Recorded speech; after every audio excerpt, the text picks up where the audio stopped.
Are you getting ready to go through a divorce and worried about how it might affect your credit? By the end of this video, you're going to understand exactly what you need to do to protect yourself and your credit in the event of a divorce. Hi, I'm Rebecca Zung, top 1% attorney and the best-selling author of the books Negotiate Like You Matter and Breaking Free, a step-by-step divorce guide. And I've helped thousands of people, just like you, go from lives of drama, trauma, chaos, and helped them along to step into lives of freedom, possibility, and purpose. And I do the same thing for you right here on this channel and in these videos. So make sure that you've subscribed and you've hit that notification bell, and that way you'll get notified when I upload new content and when I go live. So let's talk about how to protect your credit in a divorce. Divorce is actually one of the biggest transactions, financial transactions that you'll ever make in your life. I mean, you know, what's more personal than dealing with your own personal finances? And, you know, when you're dealing with financial aspects of divorce, you're dealing with not only your bank accounts, but your retirement accounts, your credit cards, your business, potentially, if you own a business, or maybe even more than one. And, you know, the biggest assets in your life, which is for a lot of people, your house, and you know, maybe even cars or, you know, college funds, assets, your jewelry, you know, so all of these kinds of things are looked at in a divorce. But when you're dealing with how to protect your credit in divorce, there are a number of different things that you're going to want to look at. Number one is actually what you're going to do with the house. So if you own a house together and there is a mortgage on that home, I highly do not recommend one person retaining the asset and both parties staying on the mortgage, because now you have no protection, especially if you're the one who's not supposed to be making the payments.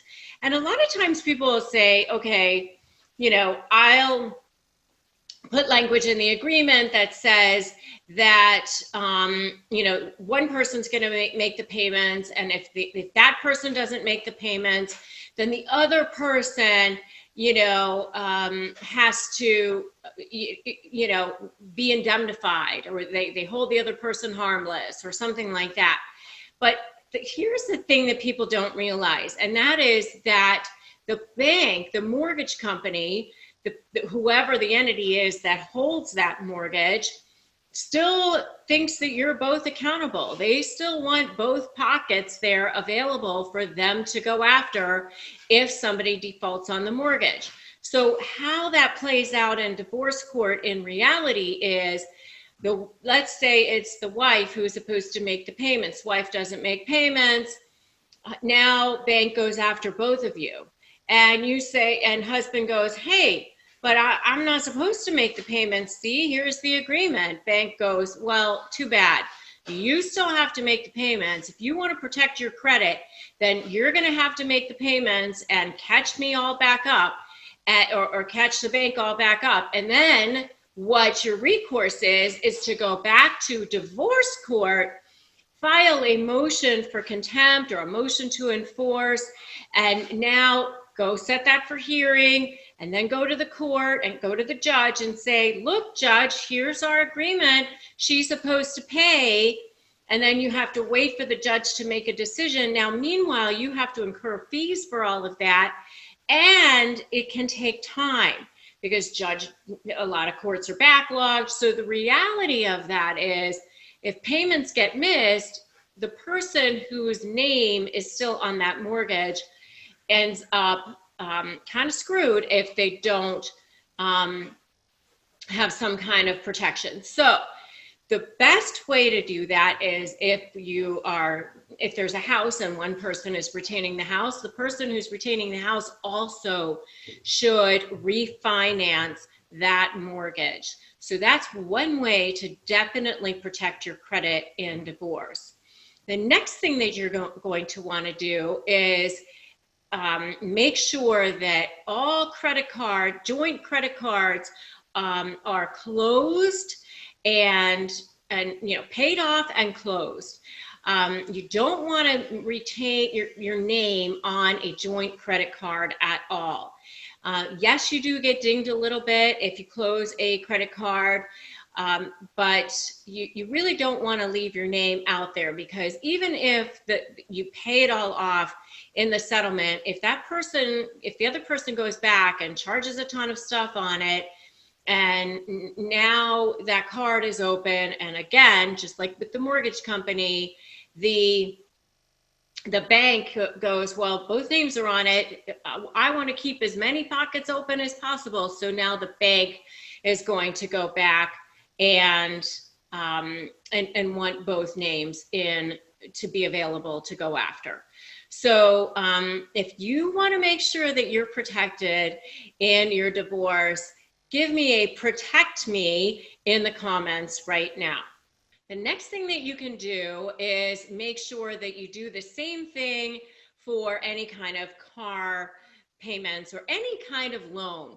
If your name is still on it and the other person is retaining it, then that loan needs to be refinanced so that the person who's retaining it, that's the only person whose name is on it. And if that person can't afford, for example, to keep the home because they can't afford the mortgage, then they don't get to keep it. Then it has to be sold, or maybe you're the one who retains it if you're the one who is the moneyed spouse. So making sure that you're refinancing whatever you need to refinance.